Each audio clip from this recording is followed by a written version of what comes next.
Napakasarap ng may Diyos sa buhay. Meron kang pwedeng pagsumbungan, meron kang pwedeng silungan, kapitan sa maraming panahon. At maraming pangako ang Panginoon at ang lahat ng kanyang pangako ay handa niyang tuparin. Ang mahalaga, ang kanyang mga anak ay nauunawaan kung anong kautusan ng Diyos. Nauunawaan natin kung saan ilalagay ang ating sarili, lalagay tayo sa lugar, at nang sa gayon ang mga pagpapala ng Diyos, mapasating lahat. Hindi niya inihanda ang mga pagpapala upang ipagkait lang sa atin. Nais niya itong makamit natin. People like to be blessed, but how can we be blessed? One of the most powerful ways, one of the most blessed ways is taught by Psalm chapter 1. At ito po ang ating pagbubulay-bulayan ngayon, the psalmist way to blessedness. Ang payo, ang hatol lang sumulat ng Psalm chapter 1 kung paano mapagpapala ang tao. Inilalapit namin sa iyo, Panginoon, aming mga sarili. Dalisayin niyo po ang aming isip. Nais naming dalhin sa iyo ang puso na nakahandang tumanggap ng iyong salita. Iniaalay namin sa iyo ang aming mata, ang aming tainga, ang aming puso, ang aming atensyon. At iniwawaksi namin ang anumang maaring umagaw ng aming pansin mula sa inyo. Niwawaksi namin ang anumang presensya ng masasamang espiritu. Binibigo ang masasamang balak ng mga masasamang tao. At sa pangalan ng Panginoong Hesus, inialay aming sarili na inyong pong Panginoon na maturuan, maakay, maituwid, mapunuan. Nawa kayo po ang maging tanging tagapagsalita. Gamitin niyo lang po ang inyong lingkod na daluyan ng inyong mga pagpapala, tungtungan ng inyong paa, at nais aming maitaas ang iyong pangalan. Pagpalain niyo nga po kami, at nawa di lang namin maunawa ang hiwaga ng iyong salita, kundi makita rin namin, Panginoon, ayon sa iyong pagbibigay ng kakayahan, kung paano ilalapat ang mga ito sa aming pang-araw-araw na buhay. We commit this time to you, Father, and ask you to be the real speaker, the only real messenger. Use your servant only as your tool, as your footstool. And we pray that as you bless your people, we will lift up your name. Take over this activity, O God. Preside over this proceeding. Lead us unto greater knowledge of you. In Jesus' mighty name we pray with thanksgiving. Psalm chapter 1, one of the most famous, one of the most popular chapters of the Old Testament. Blessed is the man who does not walk in the counsel of the wicked, or stand in the way of sinners, or sit in the seat of mockers. But his delight is in the law of the Lord, and on his law he meditates day and night. He is like a tree planted by streams of water, which yields its fruit in season, and whose leaf does not wither. Whatever he does prospers. Not so the wicked. They are like chaff that the wind blows away. Therefore the wicked will not stand in the judgment, nor sinners in the assembly of the righteous. For the Lord watches over the way of the righteous, but the way of the wicked will perish. And may the Lord add blessings to the reading of His holy word. Verse 1 po, ating reviewin agad. Blessed is the man who does not walk in the counsel of the wicked, or stand in the way of sinners, or sit in the seat of mockers. So tatlong verbs para ma-bless. Negative. Do not walk. Do not stand. And do not sit. Nakikita po natin yung degrees of involvement. Yung una, walking with, then standing with, then sitting with. Palala ng palala, palalim ng palalim yung involvement. So, blessedness can be attained by omission. Ang pagpapala, itinuro mo na dito kung paano makakamit sa pamamagitan ng di paggawa ng mga sumusunod. By not listening to the wicked. By not identifying with the wicked, and by not joining the wicked or the sinners, or the so-called mockers. To walk in the counsel is to listen. No? To stand with people is to be identified with them. You say, we make a stand with you. And then to sit with them is to join them. So what do you want to do to be blessed? You want to avoid listening to sinful advice. You want to avoid identifying with ungodly ideas, movements, people. And you would like to avoid joining those who defy God and those who live against God's teachings. So do not listen, do not identify, do not join. And we can be so easily deceived into these situations. Dahil lalo tayong mga Pilipino, malalambot ang puso, mahilig makisama, mahilig makipagkapwa, makipagmabutihan, makibagay, makiayon. Kaya ang nangyayari, madali tayong akayin sa kamalian. Pero ang sinasabi ng Psalm chapter 1 verse 1, you want to be blessed? Do not listen, do not identify with, and do not join sinners. It is important to do that. Verse 2, another way to blessedness, but his delight is in the law of the Lord, and on his law he meditates day and night. Kasi blessedness pa rin ang pinag-uusapan. Blessedness is by not doing this. Blessedness is now by doing this. Verse 2. Blessedness can be attained by commission. Yung isa by omission, by not doing it. This one is by commission, by doing this. And what is that? By taking delight in God's law, by meditating on God's law. Do you take delight in God's law? Pag nabasa mo na turn the other cheek, do you take delight in that? Pag sinabing bring your tithes and offerings, do you take delight in that? Pag sinabing forgive those who have wronged you, do you take delight in that? Marami po mga tao, pagka nakikita nila ang law of God, hindi delight ang nararamdaman nila. Kundi ang nararamdaman nila, parang mali ito. Parang lugi ako pag sinunod ko to. Parang hindi ito dapat sundin, hindi ito practical. Pero sabi, you want to be blessed? Take delight in God's law. That you delight in it so much that you don't want to leave it. You always want to immerse yourself in God's word, that you read it, you memorize it, you ponder it. That's why you meditate on God's law day and night. But if you do not take delight in God's law, do not expect yourself to meditate on it day and night. You might not even meditate on it at daytime. You might not even meditate on it for more than 5 minutes a day. Kasi hindi delightful. There's a basic human law that is at work. Every pleasurable experience you repeat. Every unpleasant experience you avoid repeating. So, if you take delight in God's law and you take pleasure in God's wisdom, you keep repeating being exposed to it. So, alam nyo na kung anong dahilan kung ba't maraming tao ang bilis-bilis mag-quiet time, hindi nagbabasa, hindi nagme-memorya, they don't take delight in God's law. For them, it is tedious. It is time-consuming. It's a waste of time and effort and energy. And it has no practical value. Pero sabi, take delight. How can you take delight in God's law? Sabi mo, ang dami-dami naman law ng Diyos Hirap memoryahin lahat. But you know, the law can be simplified and summed up. Galatians 5:14. The entire law is summed up in a single command. Love your neighbor as yourself. Now, it has a face. The face of a neighbor. Take delight in God's law. And what is the law saying? Love others like you love yourself. Paano po ba nagiging delight yung reading God's word, yung meditating, yung hearing God's word? Reading, hearing can turn into delight by mental realization. What do you mean? Pag pinag-isip-isip, pinagbulay-bulayan, binigyan ng panahon, mauunawaan mentally. Natitiyak ko marami po sa inyo sa pagbabasa niyo ng salita ng Diyos. Sa kauulit. Ay, ito pala yung ibig sabihin. Ang ganda naman. Kumisan sa pagbabasa natin mag-isa, hindi natin maintindihan Pero meron ngayong isang Bible study leader, meron isang preacher na pinagkalooban ng Panginoon ng gift na maunawa kanyang salita. Ipinread sa iyo, ipinaliwanag, itinuro sa mo. Yung pala yun, 5 beses ko na binasa to, hindi ko nakita yun. Pero dahil sa kauulit mo, kakahanap, kapapakinig, mentally, you begin to understand it. And say, wow, I'm being able to connect the dots. It makes sense. If P, then Q. May logic ang salita ng Diyos. Then, you begin to take delight in it. But taking delight in God's Word can go to a higher plane.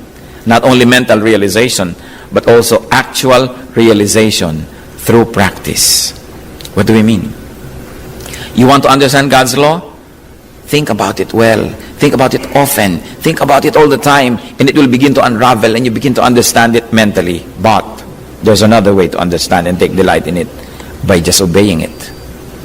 You don't understand God's law?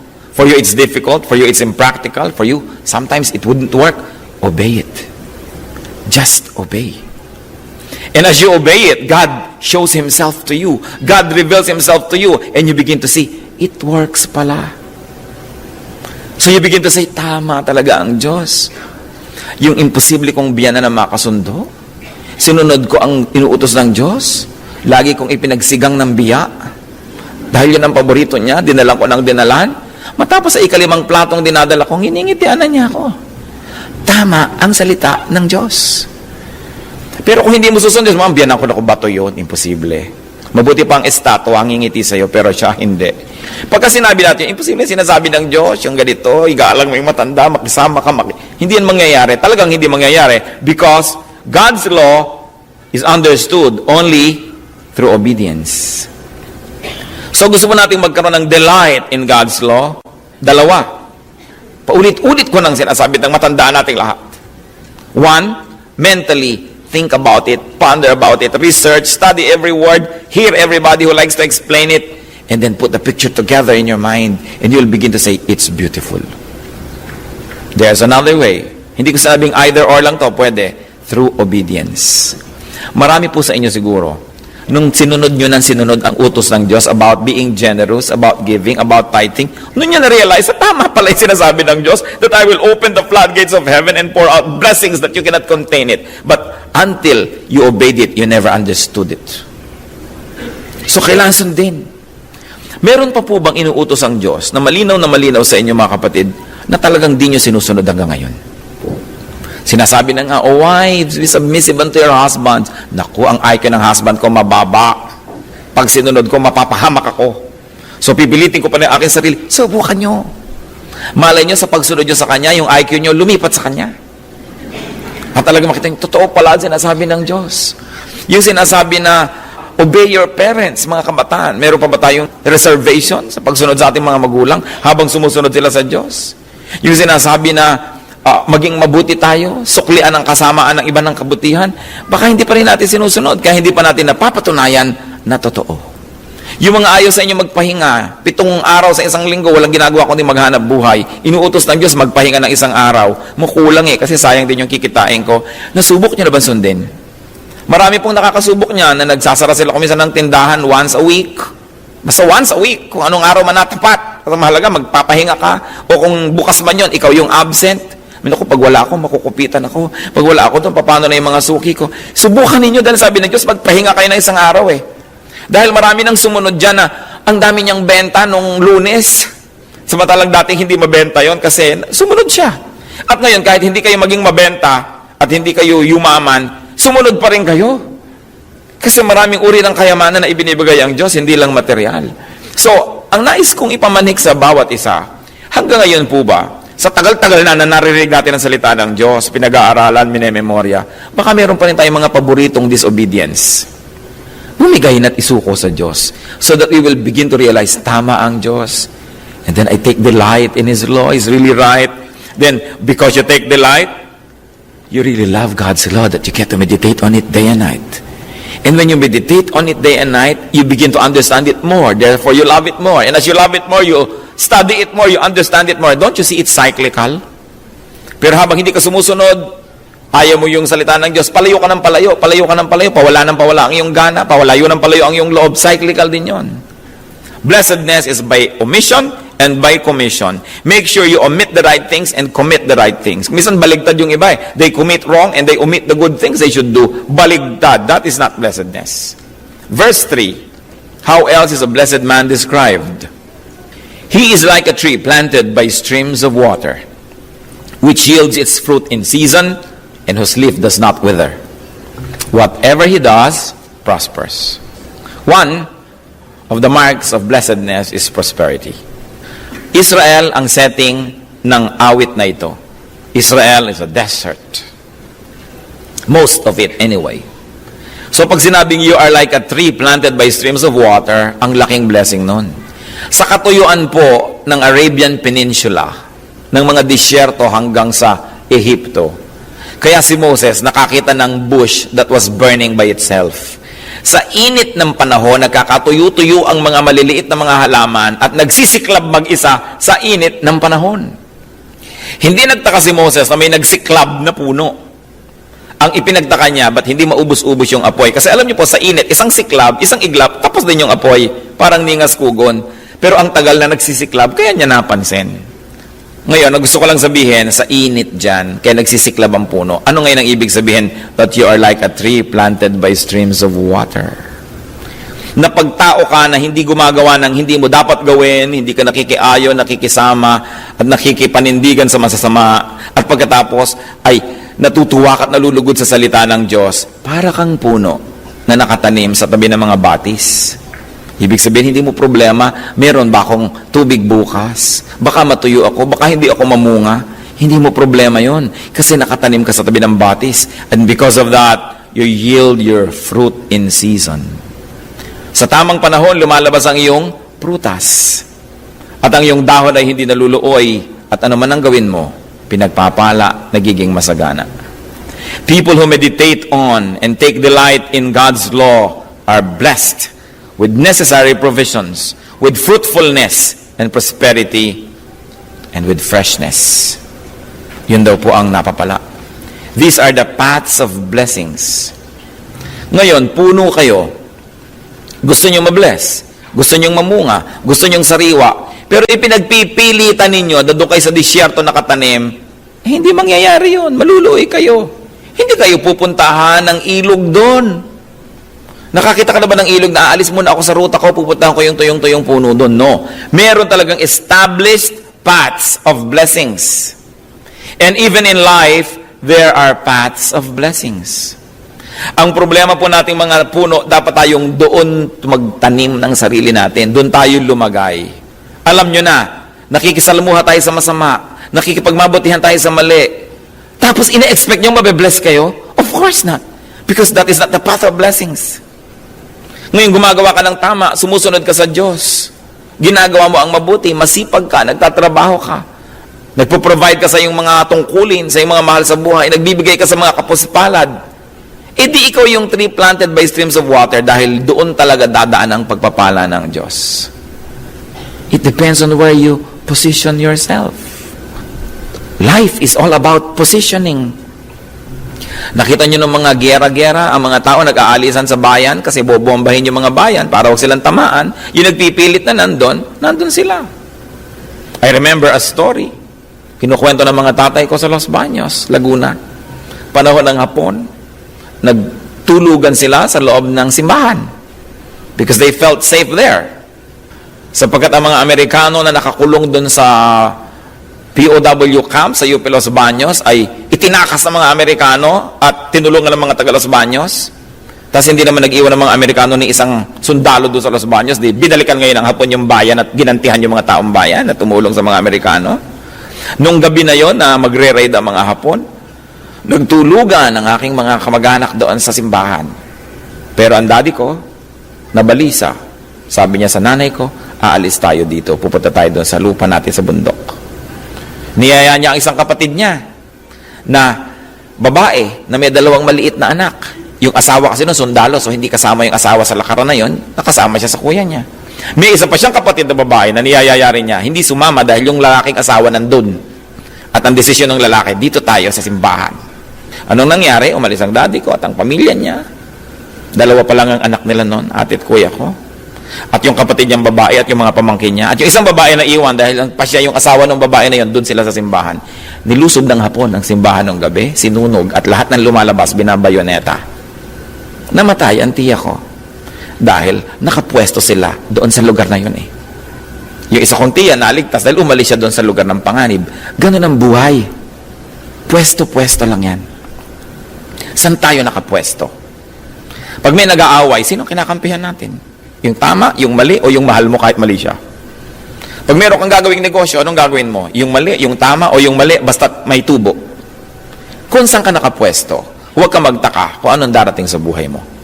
You want to be blessed? You must be like a tree planted by streams of water. And that means you meditate on God's law. That means you obey God's law. And definitely you'll be blessed. Proverbs 4:11, I guide you in the way of wisdom and lead you along straight paths. But do we listen to God's guidance or we insist on our own ways? Proverbs 11:5, the righteousness of the blameless makes a straight way for them. Yung pagiging matuwid, ang tumutuwid ng landas mo, kahit liko-liko yung landas na dadaan mo, dahil matuwid ka, dumidiretso yon. Dahil ang iyong katuwiran ay katuwiran ng Diyos, at ang katuwiran ng Diyos ay makapangyarihan, kaya niyang ituwid kahit ang mga niliko ng mga tao o ni Satanas. And what does it mean to have fruit in season?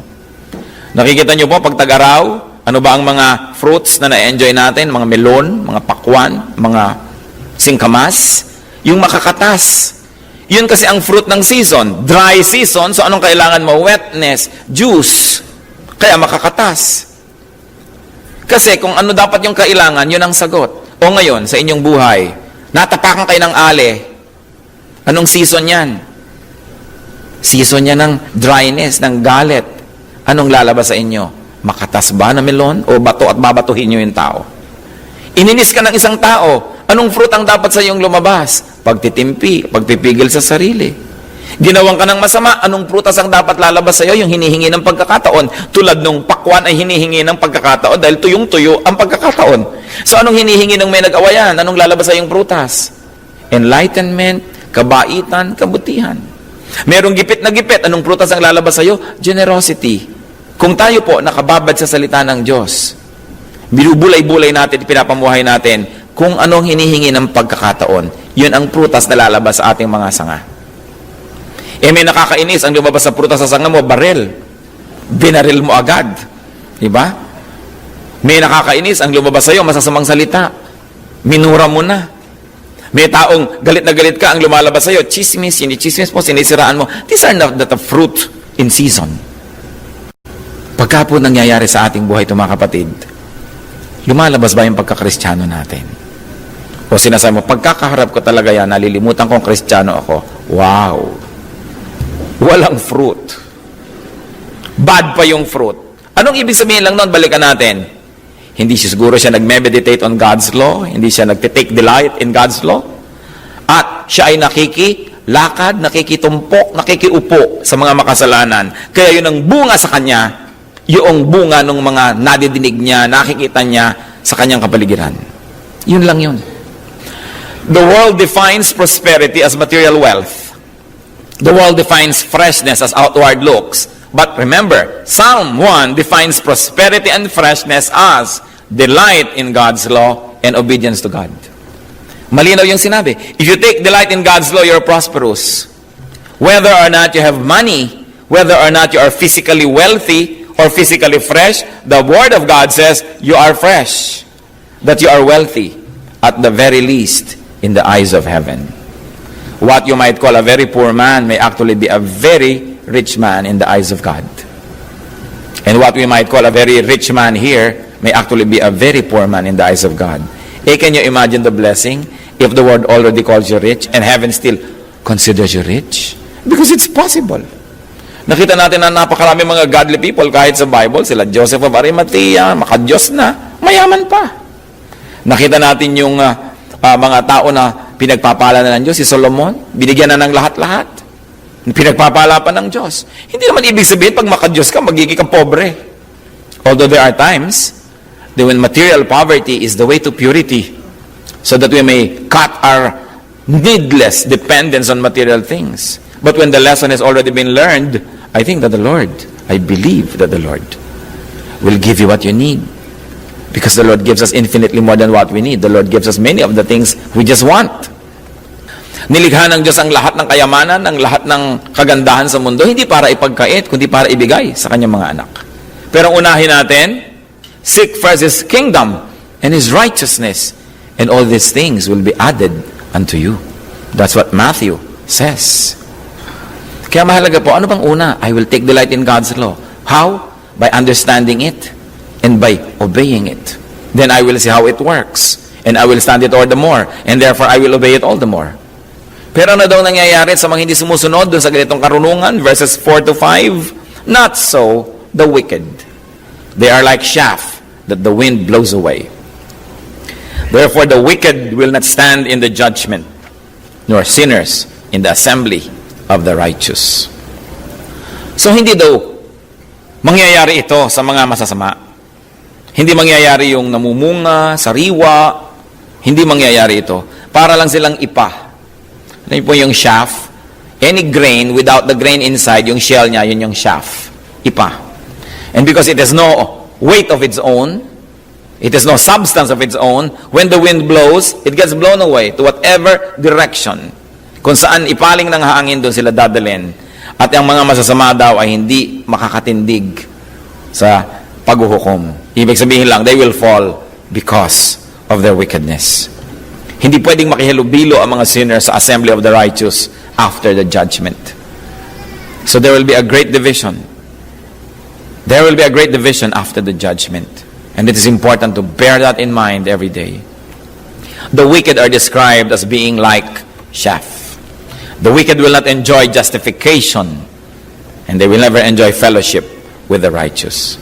Well, this is futuristic.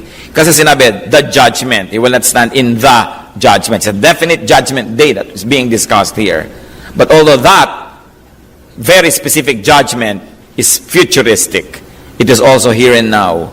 Because even now, wicked people miss being with the righteous. Akala kasi ng mga nasa sanlibutan, napakalaking kawalan na ang kabarkada mo mga nagbabible.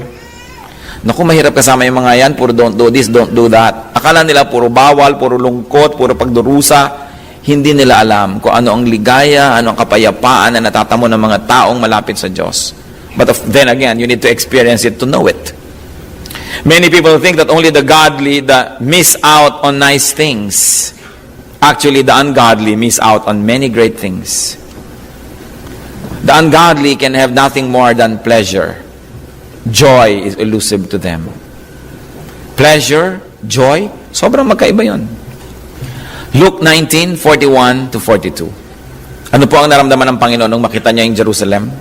As he approached Jerusalem and saw the city, he wept over it and said, if you, even you, had only known on this day what would bring you peace, but now it is hidden from your eyes. Tinangisan ng Panginoon ang Jerusalem because Jerusalem was self-righteous. Jerusalem was very religious.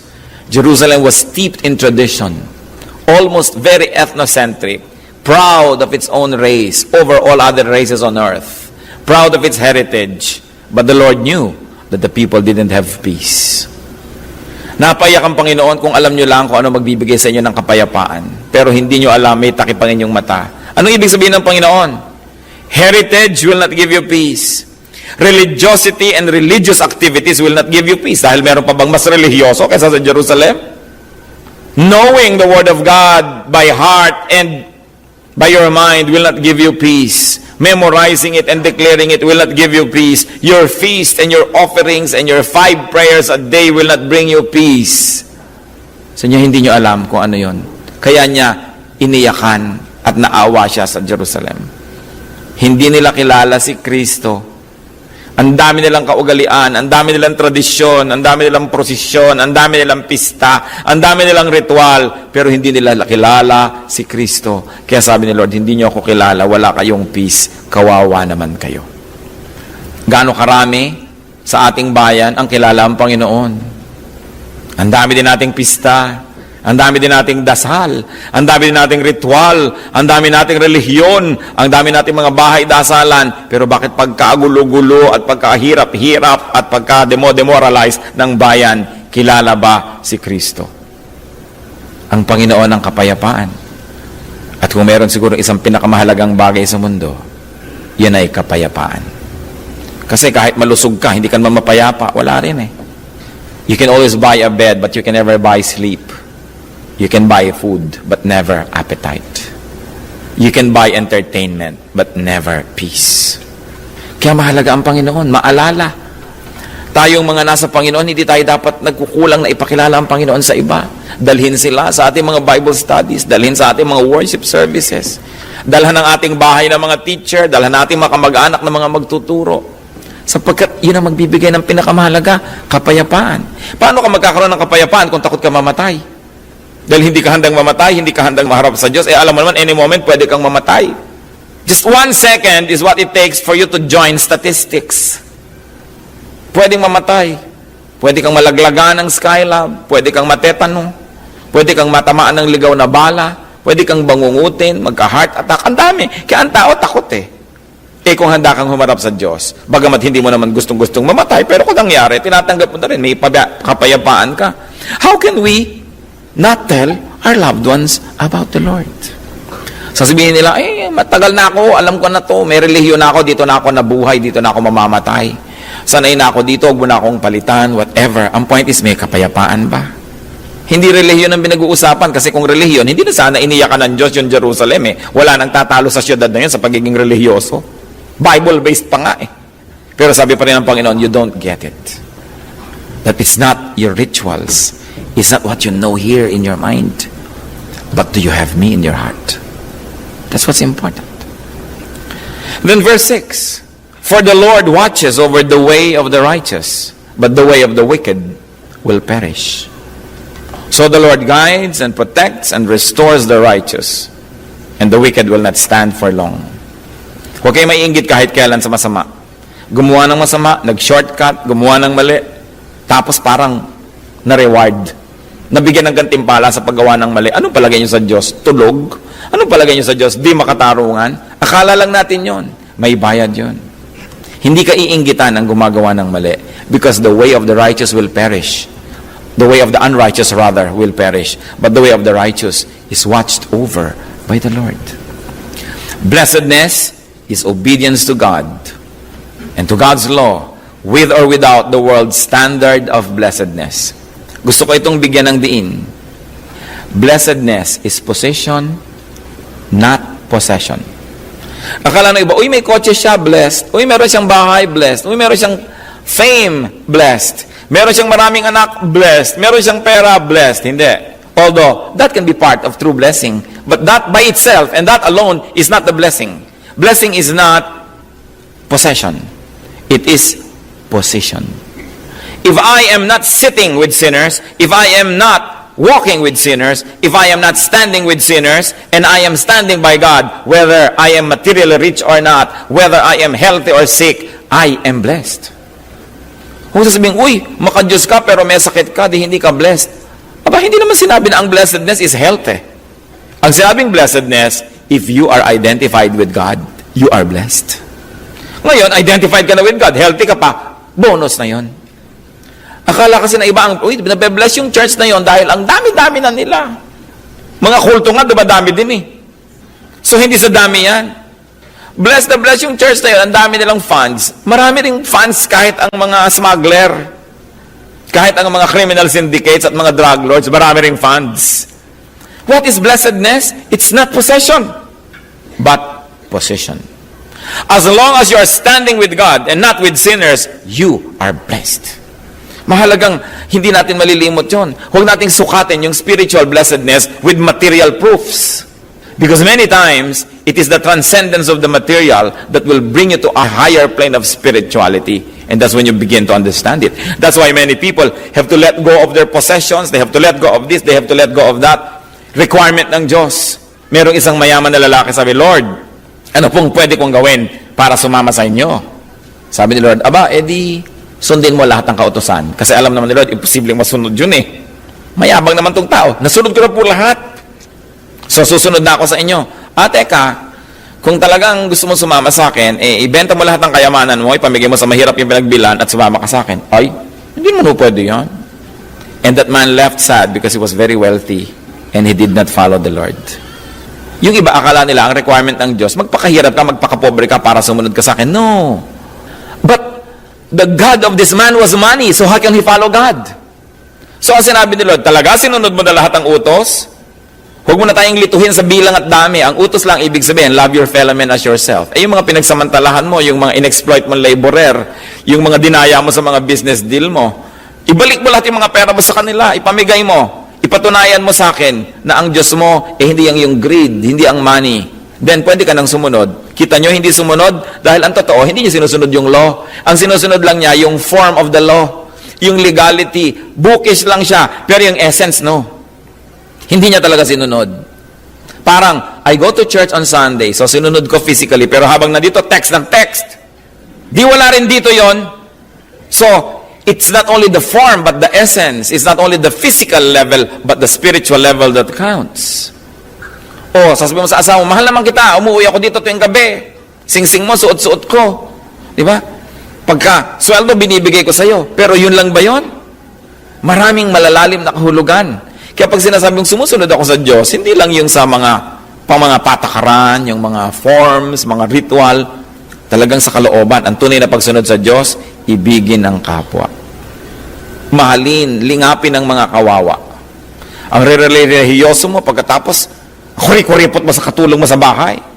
Kinakain lang nila, kaliskis ng isda. Tapos, hallelujah, hallelujah ka ng hallelujah.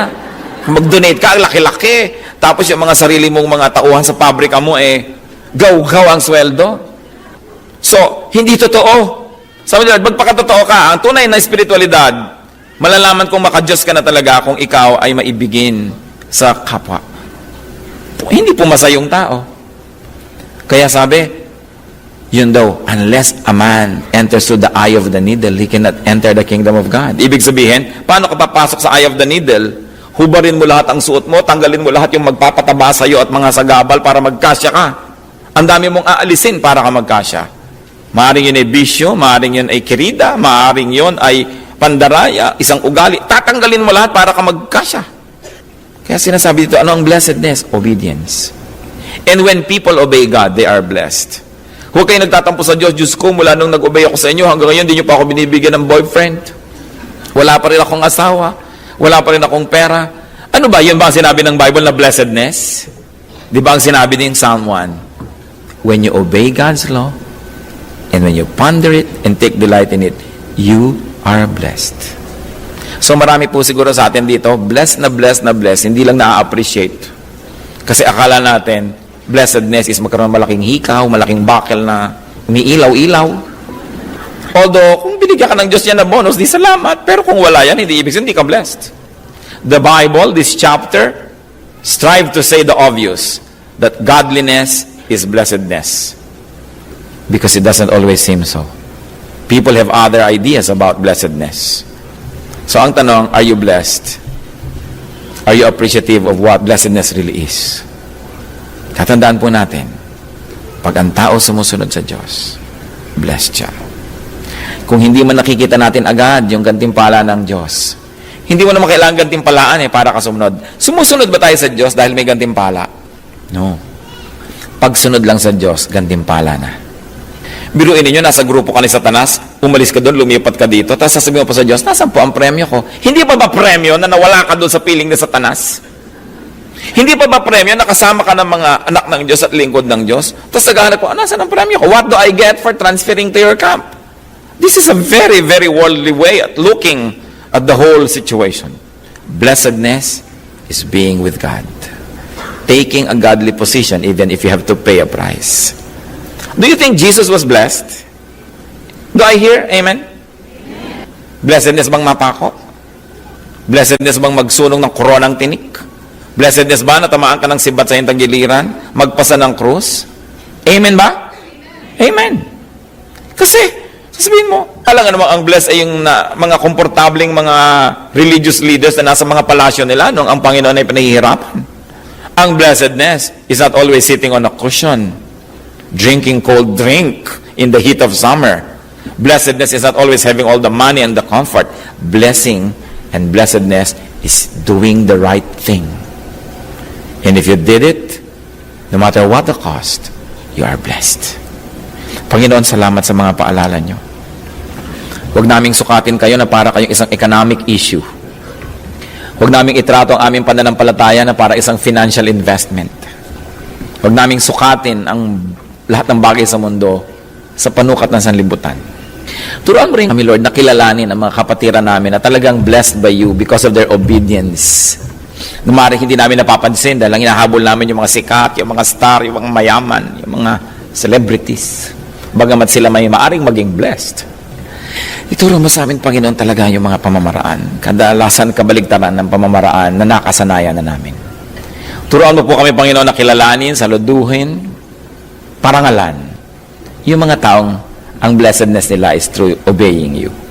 Kahit pa nga sa pagsunod nila sa iyo na wala nang tinatawag na rangya o ningning ang kanilang buhay. Hindi marangya at maningning ang krus sa paningin ng mundo, subalit ito ang pinakamarangya at pinakamaningning na lugar nung kayo, Panginoong Jesus, ay napako dito. Hindi marangya ang Golgotha, subalit ito ang pinakadakilang lugar nung ito inyong pinuntahan upang sagipin kami sa aming kasalanan. Panginoon, dalangin namin talagang maunawaan namin ang malalim ang katotohanan. Na huwag kami magreklamo kung nahihirapan kami sa pagiging obedient to you. Huwag kami magsisi sa pagsunod sa inyo kung nawalan man kami ng mga kaibigan, relasyon, mga layaw sa buhay.